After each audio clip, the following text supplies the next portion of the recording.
Bonjour. Eh bien écoutez, je suis heureuse de vous retrouver sur ma chaîne. Je vous propose un tirage sur l'amour en général. Cela peut concerner tous les domaines, que vous soyez en couple, en situation compliquée ou que vous espériez avoir de l'amour dans votre vie, des relations amicales ou familiales. C'est un tirage intemporel. Vous pouvez le regarder en n'importe quel moment. En tout cas, soyez libre de prendre ce qui résonne pour vous ou ce qui est bon pour vous ou de le laisser infuser. Avant de commencer, je souhaiterais remercier vous qui êtes là, mais aussi mes amis, ceux qui me soutiennent et aussi les personnes qui ont laissé de charmants commentaires. Voilà. Ce tirage sur l'amour se base sur la légende japonaise de Sakura. C'est une légende qui se passe dans le Japon antique, où les seigneurs féodaux se livrent à de terribles batailles et le Japon est dans une désolation et une tristesse. Tous les endroits sont ainsi, sauf une belle forêt que la guerre ne peut toucher. Et dans cette belle forêt, il y a un arbre qui se meurt. Un arbre qui se meurt parce qu'il ne fleurit jamais. C'est un arbre très solitaire, personne ne l'approche, jusqu'au jour où une fée prend pitié de lui et lui propose de le transformer en homme pendant 20 ans. Il pourra ainsi ressentir ce que ressent le cœur humain. Et s'il arrive à fleurir, il choisira ou être un arbre ou être un homme. Et s'il ne fleurit pas, il mourra. Pendant longtemps, lorsque l'arbre devient homme, il se heurte à la guerre, à la déception et à la désillusion. Alors il préfère redevenir arbre. Les mois, les années passent jusqu'au jour où, transformé en homme, il aperçoit une belle jeune femme, Sakura. Impressionné par sa beauté, ils s'approchent et ils font connaissance. Ils sont tous les deux tristes de la guerre, mais ils ont de grands rêves en commun. Sakura lui demande son nom et instinctivement il répond Yohiro, ce qui signifie espoir. Ils deviennent amis, mais un jour Yohiro lui avoue son amour et aussi qu'il est un arbre. Sakura ne répond pas. Et il continue ainsi. Le temps passe et il est temps pour Yohiro de redevenir un arbre pour toujours. Il accepte son sort. Et c'est à ce moment-là, alors qu'il ne s'y attendit plus du tout, c'est à ce moment-là que Sakura lui avoue son amour. Et elle demande à la fée qui est revenue de la transformer en arbre pour rester toujours avec Yohiro. Le mot Sakura voulait dire fleur de cerisier, mais l'arbre ne le savait pas. Depuis, l'amour de Sakura et Yohiro parfume les champs du Japon. Ce conte nous parle de l'amour, véritable. Si on ne connaît pas l'amour, on ne peut pas fleurir. Il nous parle d'acceptation aussi.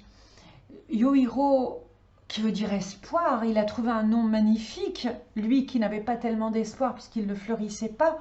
Yohiro, à un moment, décide de confier son amour, d'aller vers la possibilité d'être blessé.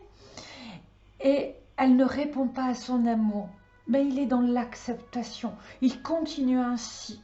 Et le jour où il lâche tout, et il se confie à plus grand que lui, et il risque de mourir, eh bien là, le miracle a lieu.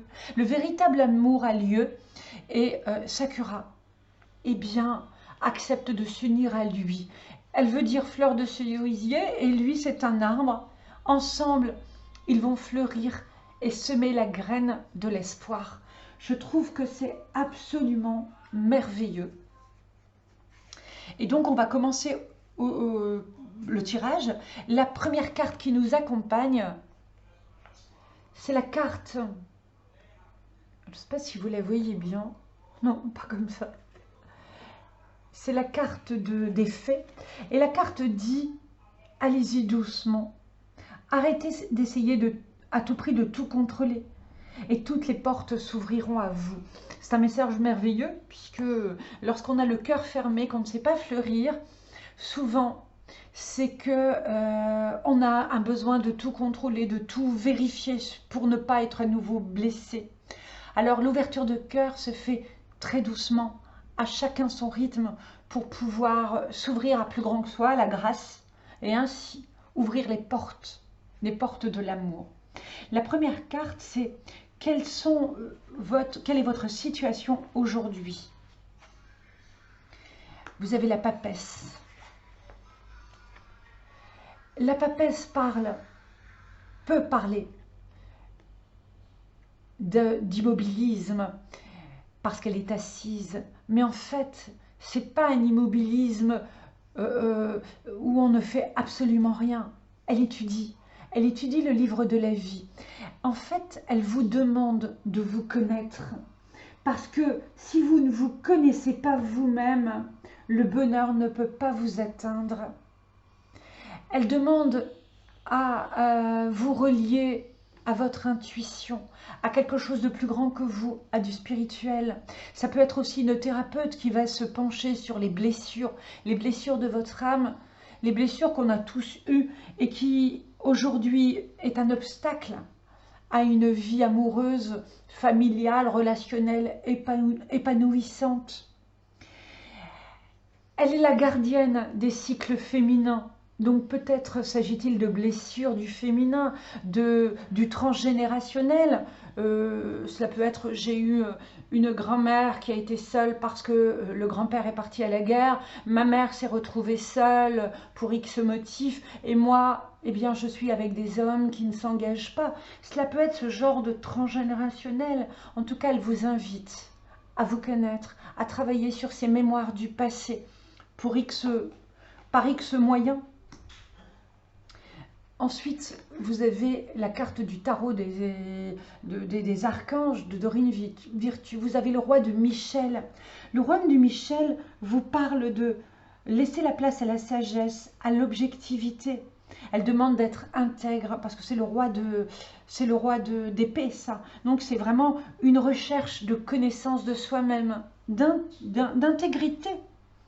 Et c'est une situation qui doit être gérée avec honnêteté et qui nécessite une bonne communication. Donc la relation que vous avez aujourd'hui dans l'amour demande à ce que vous passiez par vous, par une introspection, pour pouvoir ensuite aller vers l'extérieur. Alors c'est beaucoup de mental, mais avec le roi d'épée, mais avec la papesse, c'est un mental relié à une spiritualité, ce qui ne veut pas dire la religion, mais qui veut dire à plus grand que soi ou à votre inconscient, à votre intuition.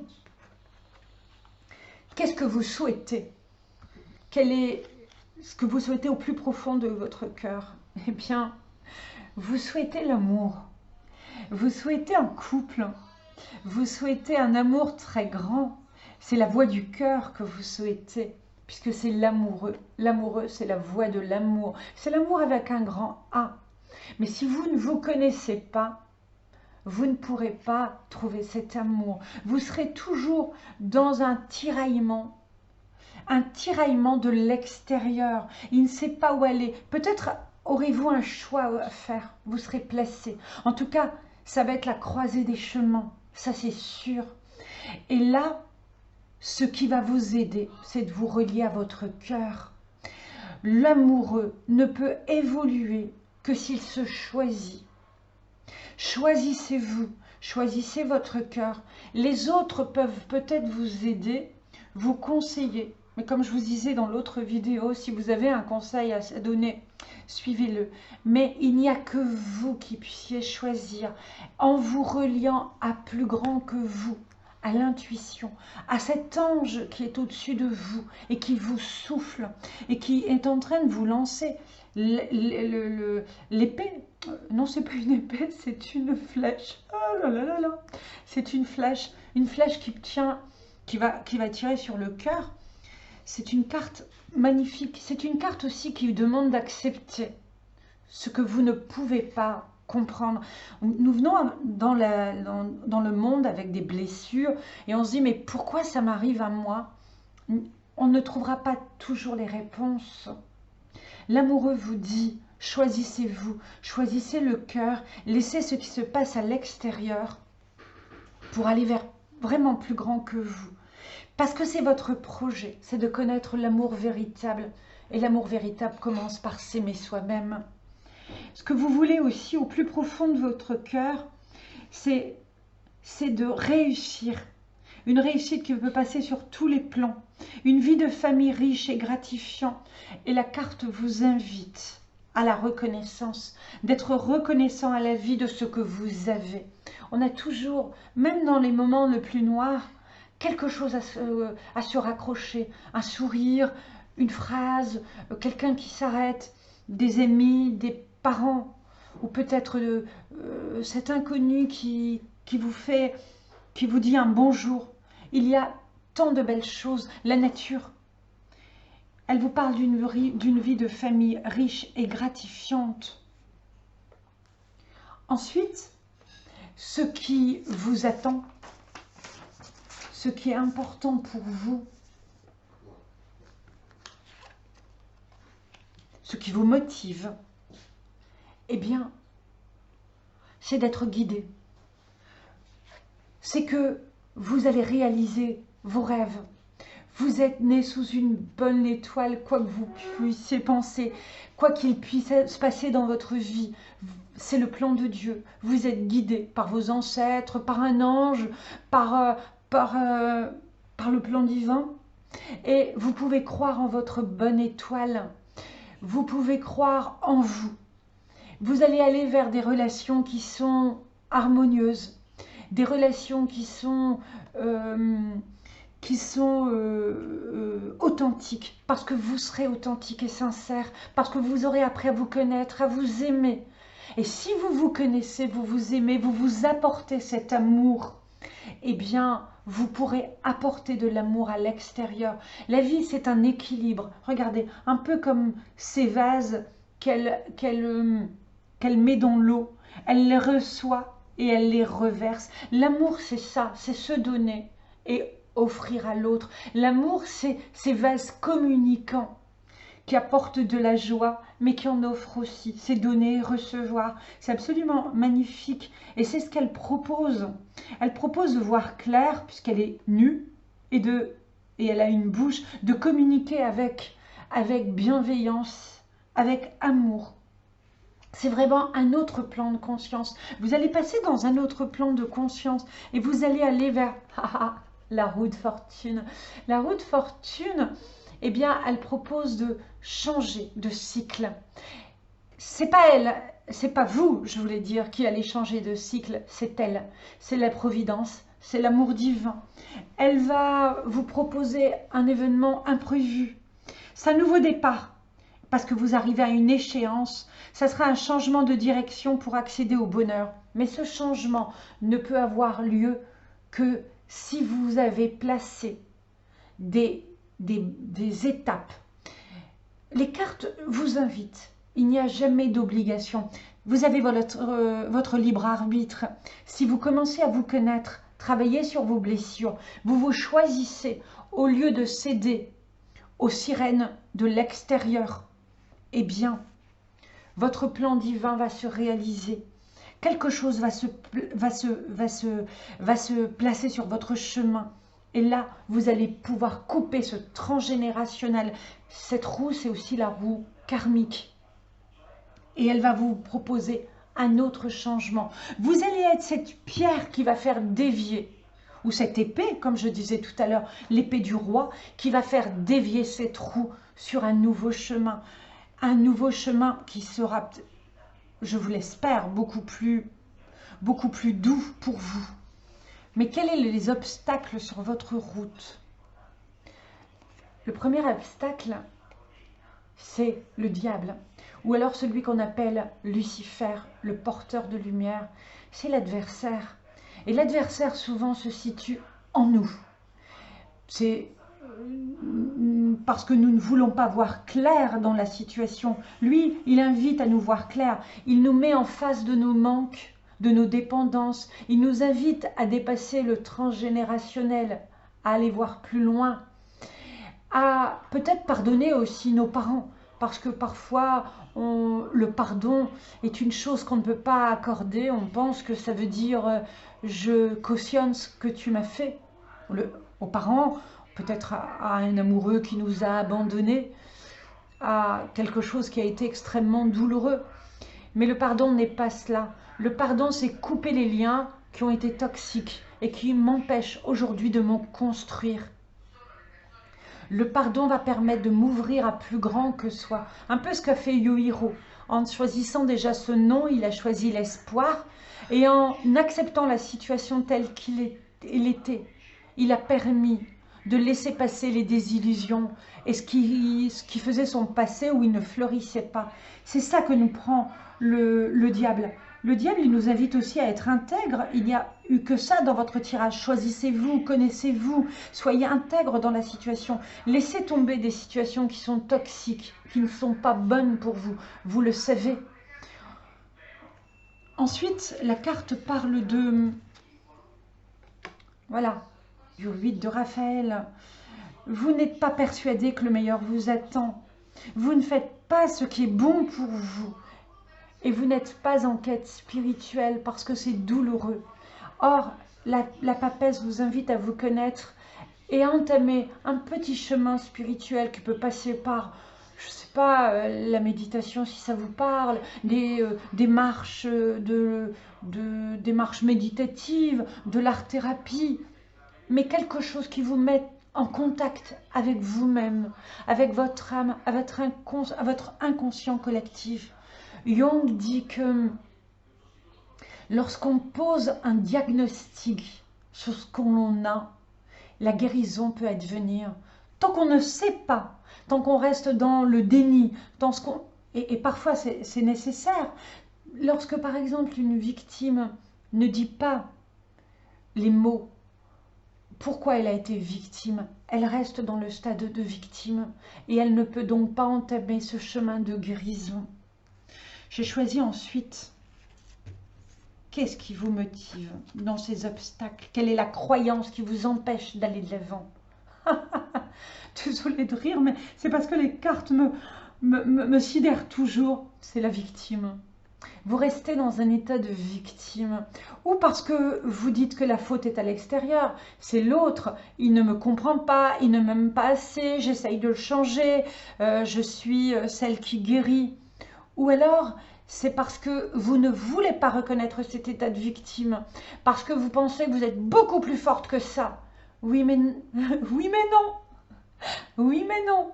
À un moment, vous avez été victime, peu importe de quoi. Victime d'une situation violente, victime d'une injustice, victime abusée. Nous avons tous été victimes quelque part. Et à un moment T, cet enfant est victime. Il y a eu un enfant qui a été victime en nous. Même si elle a été adulte, cet enfant a été blessé. Et si on ne s'arrête pas et on n'accueille pas cette blessure, eh bien, on ne peut pas aller de l'avant. On ne peut pas entamer un processus de guérison. Et c'est ce que vous conseille votre jeu. Si vous voulez aller vers l'amour, peu importe quel domaine, il y a un temps de se replier sur soi, de comprendre de quoi il s'agit, d'identifier la blessure et le mécanisme de défense qui va avec la blessure. Ça peut être le déni, ça peut être ce pardon qu'on ne s'accorde pas à soi-même ou à l'autre. Parce que parfois, lorsqu'on a été victime d'une situation, eh bien, le plus difficile, c'est de se pardonner à soi. En se disant, mais pourquoi j'ai accepté, mais j'ai été bien bête, mais j'ai pas compris avant, j'aurais dû. Et non, on ne pouvait pas, c'était comme ça à ce moment-là. Et j'ai choisi aussi, alors j'avais choisi un tarot choudoudou avec le tarot archange de Dorine Virtue. Et là, j'ai choisi pour les blessures et les obstacles le tarot de... Oh là là, c'est un peu compliqué ici. C'est le tarot, non, c'est pas un tarot, c'est un oracle. L'oracle de la déesse sombre. Je vous mettrai tous les jeux en barre d'infos. Et c'est le numéro 20, Petit bout divin. Je vais vous lire ce que dit le livre. Parce que c'est un très bel oracle, mais qui est moins complaisant. Le petit bout divin parle de petits êtres. Et donc dans ce tirage, vous êtes accompagné par les fées. Les grands enseignants, et ben voilà, il n'y a pas de hasard. Et l'émanation de la source étant l'autre nom du divin ou de Dieu. La carte vous appelle à vous réenchanter, loin du sérieux écrasant de la vie quotidienne, morne et normée. Riez, sautez, dansez. Faites jaillir votre enfant intérieur en vous rapprochant de petites âmes lutines et scintillantes. Soyez innocents, enjoués, volubiles. Au diable les obligations. Vous avez besoin de jouer, de vous ennuyer pour avoir des idées saugrenues et géniales. Vous avez de belles heures à passer en compagnie d'un plus petit que vous, incarné ou symbolique, dont la sagesse est inhabituelle et déconcertante. Votre carte est en ombre. Votre innocence semble confisquée de longue date. Les lutins farceurs visibles et invisibles ne parviennent pas à vous emmener dans leur danse pleine de bonhomie. Émettre une idée un peu nouvelle vous semble impensable. Rouvez les yeux et regardez un peu la sagesse qui émane de ces bouilles polissonnes. Regardez bien en vous. Il y a une enfant, tout comme eux, qui n'attend que de sauter hors du cadre pour les rejoindre dans une ronde friponne. Et là, on voit une mère divine, bienveillante, qui se pose sur un enfant un peu lutin. Prenez soin de votre enfant intérieur. Apportez-lui de la compassion.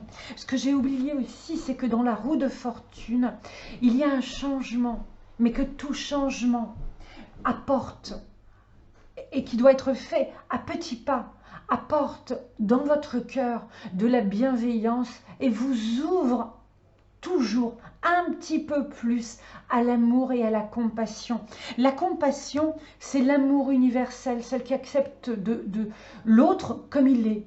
On n'a pas envie de le changer. C'est pas un amour quand on dit « oui, je t'aime, mais si tu faisais ça pour moi, ben, tu serais un gentil garçon, une gentille fille.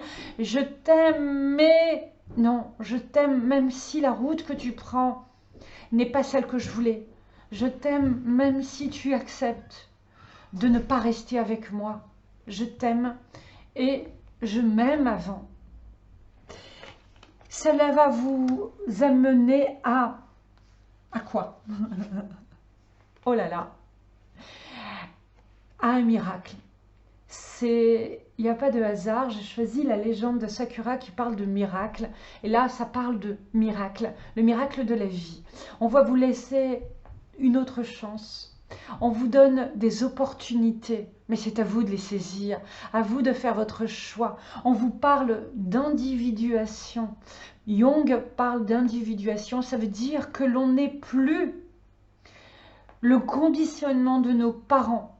On est, nous, intègre avec nos valeurs. On est aligné avec nos valeurs. C'est-à-dire, on ne va pas dire oui pour faire plaisir à un tel. On va dire oui quand c'est un vrai oui et non quand c'est un vrai non. Si vous connaissez les Écritures, et notamment le Nouveau Testament, Jésus en parle aussi, que votre oui soit un vrai oui et votre non un vrai non. Et là, on va être intègre à cela.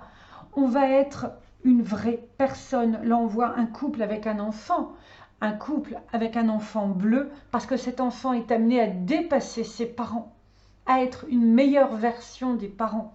C'est aussi une allégorie du couple, Parce qu'un couple, il faut être trois. C'est la somme d'une individualité, d'une autre individualité. Et ces deux individualités vont construire quelque chose en y mettant de l'amour, de la passion, en y mettant de la compréhension, en y mettant l'acceptation. Ce que vous mettrez dans votre couple, vous le retrouverez.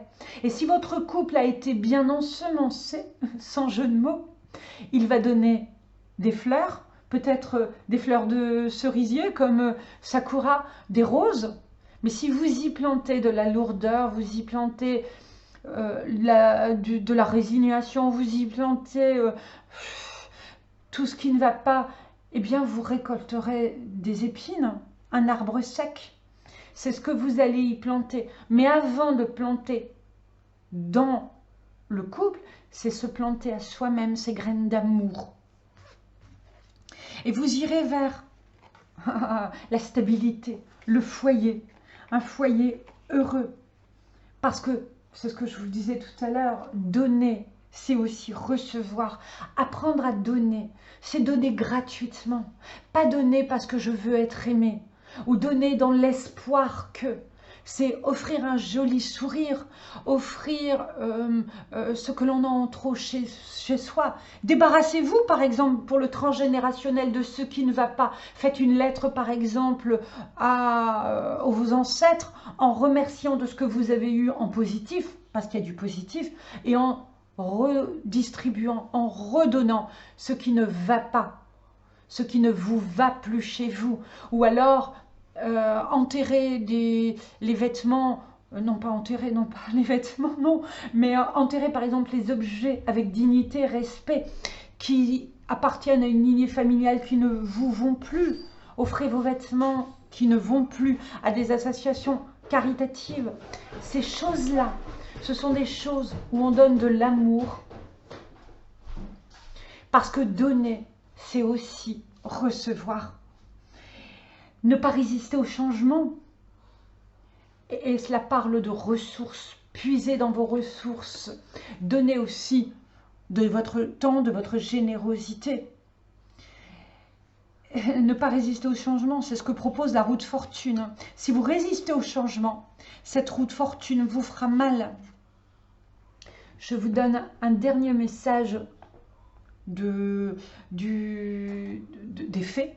On va conclure avec le message des fées, qui est le message du printemps. Parce que là, pour l'instant, le cœur est sec, lorsqu'on ne fleurit pas, on est en hiver. Et là, elle dit que, et c'est bientôt le printemps, tout va refleurir. Il n'y a pas de hasard.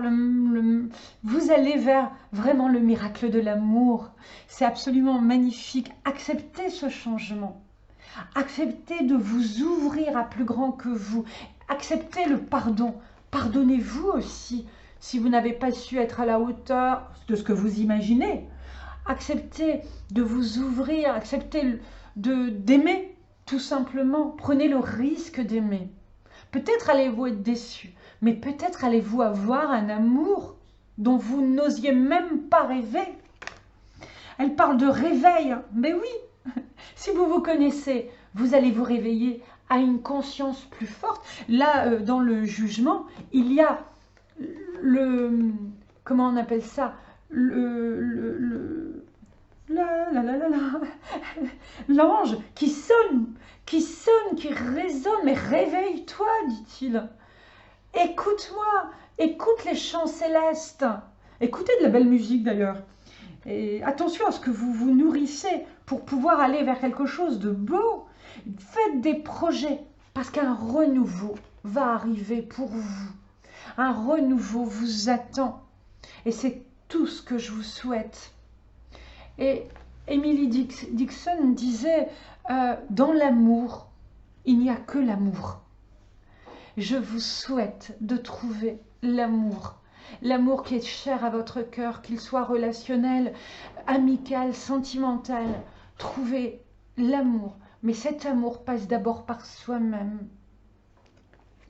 Voilà, je vous souhaite une magnifique semaine. Et comme je vous le disais la dernière fois, dans l'univers, n'oubliez pas que vous êtes une personne digne d'être aimé et d'aimer.